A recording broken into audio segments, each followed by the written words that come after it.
Hi everybody, welcome back to the Permanent Records YouTube channel. My name's Lance, I'm the owner of Permanent Records and the Permanent Records Roadhouse here in beautiful Los Angeles, California. Every now and again I share my thoughts on a big picture subject or share a hot take on a particular thought that I have had, or a question that's been presented to me. But today I'm back here just kind of getting back into the groove of things, sharing another recommended recent arrivals video. Every week we put out about 700 to 1,000 fresh recent arrivals, and that doesn't include all of the chud, all the like $5 and under bargain bin stuff that we get. This is all just the primo $10 and up rare vintage vinyl and or reissues. We get some of those as well, some modern stuff, and everything in between. So I will occasionally, usually weekly, I try to cram this in weekly, and I hope to continue that trend into the new year here in 2025 and beyond. I'll go through the recent arrivals very quickly before I open the shop, pull out some of my favorite things, and share them with you. You're probably already familiar with a lot of these records. Hopefully some of them you're not. And some of them maybe you're familiar with, but you've never actually taken the time to listen to them. And I'm here to share with you the reasons why I think you should check these records out. So thank you again for watching. I appreciate it. And now on to the records. First and foremost, it's with a heavy heart I share this New York Dolls record. Sadly, this week, David Johansen, the front man of the New York Dolls, the quintessential New York glam proto-punk band that kind of paved the way for a lot of the punk that came in New York afterwards and all over the world. These guys, along with the Stooges, the MC5, and a handful of others, really kind of set the tone and took rock and roll to a new place, and really were the progenitors of what was to become punk rock. If you don't believe me, just go listen to Personality Crisis off of the self-titled New York Dolls record right this second, and then continue to listen to the whole thing because you will absolutely love it. This record is a quintessential New York classic, punk, glam, or otherwise, and rest in peace, David Johansen, Buster Poindexter, the actor, the cab driver from Scrooged. You will be missed. All right, on to a lighter note. In recent arrivals this week, we have a ton of amazing hip-hop records, a lot of OG 80s, 90s, and early 2000s hip-hop. You do not get these records. Trust me, as a record store owner who's had a store for 20 years almost, you do not get these records in very often. Unfortunately, they didn't press a lot of the LPs of The Chronic and the similar artists from the era on vinyl. And it was the CD era after all. I first bought this this album on CD back in the day, or cassette, one or the other. And anyway, the pressings of these records the pressing sizes were very small. And so now finding OGs of these records is very tough, and the competition is super fierce because a lot of people grew up with this music and they absolutely love it, and for a good reason. The Chronic by Dr. Dre is a quintessential 90s hip-hop album. It's absolutely stunning and amazing in every possible way. It is a stone cold classic. It deserves to be in any list of the top 100 hip-hop albums of all time, and it and many other hip-hop albums like this are now in our recent arrivals bin and working their way through our Instagram account, where many of them sold immediately upon showing them. So the stuff that I'm showing in this video today is all stuff that we featured on Instagram, and a bunch of the stuff that we featured alongside these titles has already sold on Instagram. So if you don't follow us there, please do. We're at Permanent Records LA. I'll include a link to our Instagram account in the comments of this section, or in this video, so you can check us out there to see all the stuff that's coming through on a regular basis. We post like 60 to 80 recent arrivals on Instagram every single evening around 4 or 5 p.m. Pacific time. And you can buy them straight from the page there, and we will ship any size order for just $6. So go wild, get yourself some great records, and or just see the kind of stuff that we're getting in most recently there beyond these YouTube videos that I'm going to try to post weekly. So again, The Chronic, Dr. Dre. This is a West Coast hip-hop classic, as you know. If you're not into hip-hop at all, that is a great place to start. Here is the soundtrack, quote unquote, if you will, of Murder Was the Case. You know, I cannot recall if Murder Was the Case. It's Snoop, essentially. I don't recall the details. This one's on red and green colored vinyl.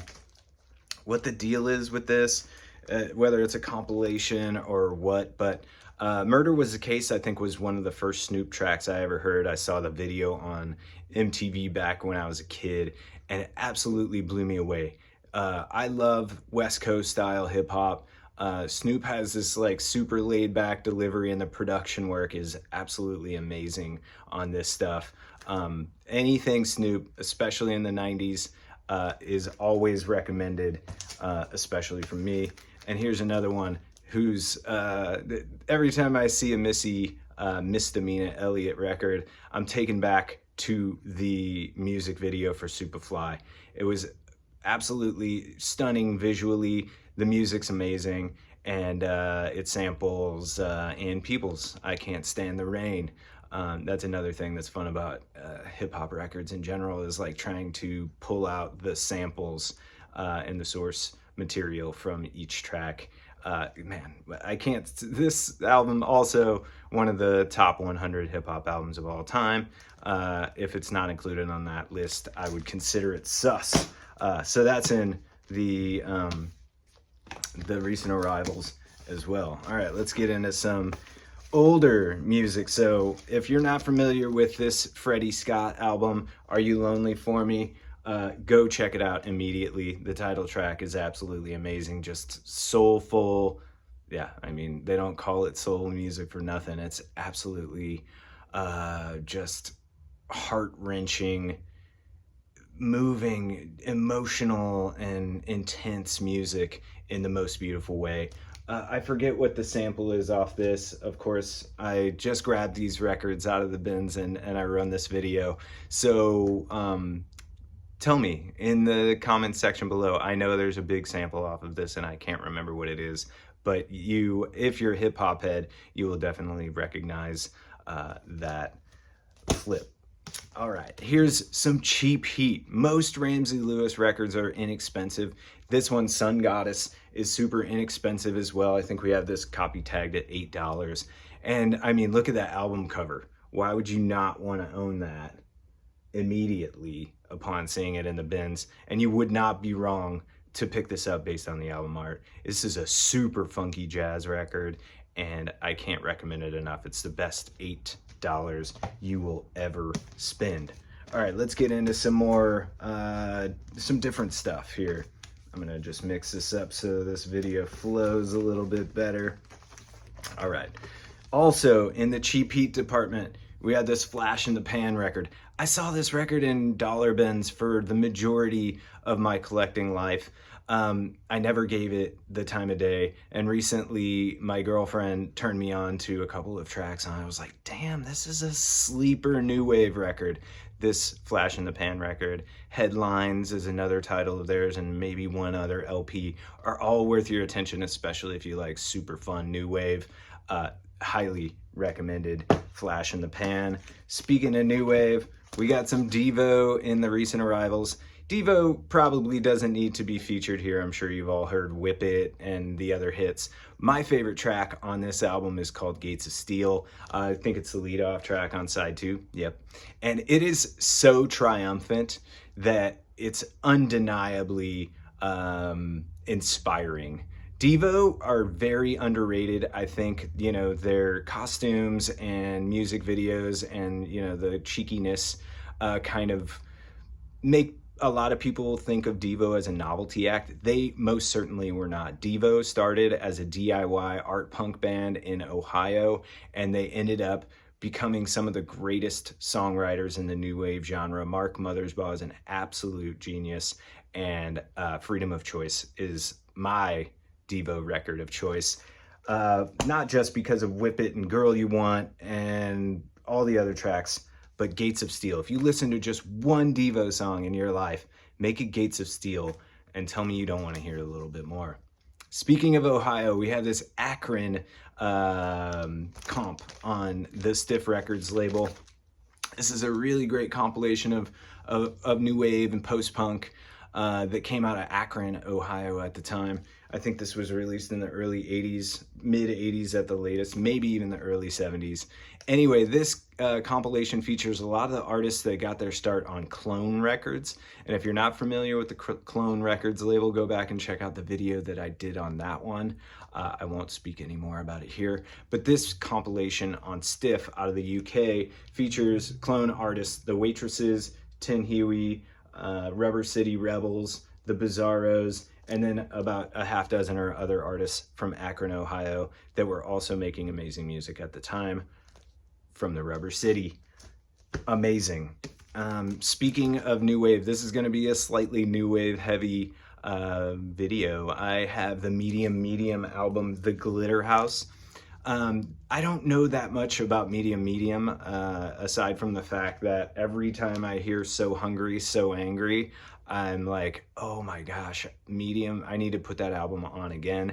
This is, again, a really killer post-punk new wavy album, and again, it is fairly common. You see it in bins. I overlooked it for years, or it just grew on me over time, one or the other, I'm not sure. But go check out So Hungry, So Angry by Medium the next chance you get, and tell me that album isn't awesome. The Glitter House. All right, everybody knows Psycho Candy, right? By the Jesus and Mary Chain. Darklands, this record has grown on me. You know, I was super into Psycho Candy growing up. I still think that's one of the greatest albums of the 80s. But as I've aged, I've gotten more comfortable, or I don't know what, I've started to enjoy the softer side of the Jesus and Mary Chain. And the Darklands isn't the softest side, but it's a little less harsh than Psycho Candy. So if you thought Psycho Candy would be for you, and you were very put off by the feedback and the noise that is very, very prevalent on that album, go check out the Darklands and see if maybe the Jesus and Mary Chain clicks for you a little bit more. I love this album. I think their entire catalog, aside from an album or two, is fantastic, and the Jesus and Mary Chain are timeless and brilliant. The Breeders Pod, I was just listening to Last Splash the other day. Unbelievable. Last Splash isn't on this album, but the Breeders are one of the best, not indie, I guess, technically, because they're on a major label, alternative rock bands from the 90s. You probably already know this. I won't go into great detail. I'm mostly featuring this because I think the Breeders are great. I think Last Splash is one of the coolest pop songs of the 90s. If you really listen to the production of that, it's like very interesting and way more nuanced than I remember it being from when I heard it on the radio when I was a kid. Yeah, Kim Deal is an absolute genius, and just Pod, it's not the Ween album, by the Breeders, certainly worth your time. If it's good enough for Steve Albini, it's good enough for me. Exuma, here's an esoteric artist that you do not hear talked about very often. Exuma was a Bahamian musician, and he is so difficult to categorize. I think the genre on Discogs is like Jukala or something like that. No store I've ever been in has a bin card or a section of Jukala music. So it makes it really difficult to file this very soulful and funky music that's also mostly acoustic, if I remember correctly, or at least it sounds very acoustic. So it's got this kind of folky, like homespun vibe to it, and it's really repetitive and hypnotic, and his voice is really interesting. And if that description sounds interesting to you, I highly recommend checking out Exuma. I think all of his albums are great. The first two are the most highly sought after. The first one's getting kind of expensive now. It was like a $10 or $20 record for a very long time, and it's approaching $100 these days, which is not surprising to me based on how good the music is. I think it was just probably undervalued for far too long, and it's finally catching up. But a lot of Exuma's catalog is inexpensive, under $20 for the most part, including this album, Life, which we have tagged at 15.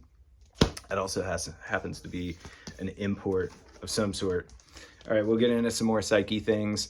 The Electric Prunes, you know, the Electric Prunes from I Had Too Much to Dream Last Night. Well, when they teamed up with David Axelrod, they became a very different kind of band. If you like Axelrod production, you probably already know this album. If you're not already familiar with David Axelrod's production, you should definitely check out his studio albums. There's like Songs of Innocence, Songs of Experience, Earth Rot, and the less expensive records that he did with the Electric Prunes, which include this one, Release of an Oath. Absolutely amazing production work going on there. And then we got Head Machine, Orgasm. You may be familiar with this album and not this cover. That's because this is a rare Mexican original pressing. This album is absolutely amazing if you like heavy psych. It's a little proggy. I forget the exact situation here, but there's like some Deep Purple or Uriah Heep connections here. I always forget. I'm pretty sure it's Uriah Heep. Anyway, Head Machine's the band, Orgasm's the album, and the record is incredible. You know me, I like the heavy stuff, and I just don't have enough brain cells for all the details. Speaking of heavy stuff, this is Witch. Not the Zamrock band, which obviously they have a catalog that is amazing in their own right. This is a supergroup, a heavy psych supergroup, which includes Dave Sweetapple, rest in peace, Jay Mascis from Dinosaur Jr., he's on drums, Kyle Thomas, aka King Tough, and I can't read that, I don't have my glasses on, but another guy on guitar, please forgive me. Anyway, this self-titled Witch album and the second Witch album are both really, really heavy psych albums that I highly recommend. Very Sabbath influenced, and if you like Earthless and that sort of thing, Witch is for you. That's on TP Records, by the way. And here, just to throw an oddball, nostalgic choice in the mix. This is Les Savvy Fab's Go Forth. This record came out in the early 2000s, I believe. Yeah, 2001. I was a freshman or a sophomore in college at this time, playing music on college radio, and I love this album. This album came out around the same time as like the Second Coming or like the Gang of Four post-punk revival of the early 2000s. A lot of things sounded like Gang of Four, danceable post-punk like The Rapture and Hot Hot Heat and stuff like that. Well, Les Savvy Fab was like similar, had kind of a similar vibe, but this came out on an indie label called French Kiss, and I really, really loved this album at the time. Played it a lot on my radio show and at the store, the record store I was working at. And yeah, I haven't listened to it in a very long time. I'm going to put this on later today and take a trip down memory lane, which is half the fun of record collecting, right? Yeah, I think so. All right, this video is getting a little long. We got more spits in the recent arrivals than we usually do. If you like the Ramones and wish they were still a band and they incorporated more synthesizer in their music, get you some spits. These guys are super fun. Same kind of songwriting MO as Ramones. Short, sweet, to the point, fast, punky numbers. And the biggest difference between the Spits and the Ramones, they have a very similar vocal style as well, is that there's lots of keyboard synthesizer specifically on the Spits records. And those are super fun. And that band is incredibly amazing live. And last but not least, we got Outside Inside by Blue Cheer. Everybody talks about Blue Cheer's Vincebus Eruptum, their debut. This album does not get talked about enough. This is their second LP with just an absolutely stunning gatefold here. That's the outside of the jacket. That's the inside. And if you need more heavy rock in your life from the late 60s, I think this one came out in 69, check out Outside Inside by Blue Cheer. It'll blow your mind. Love that hype sticker somebody threw on there. You never see this in the shrink with the hype sticker on it. This one's not in the shrink, but cool to see that hype. All right, that's it for now. If you've liked this video, please shoot me a comment below, share it with a friend, and subscribe to the channel if you don't already, because I will be back again soon with another video for you, and I don't want you to miss out on it. Thanks for tuning in, y'all. Have a great day.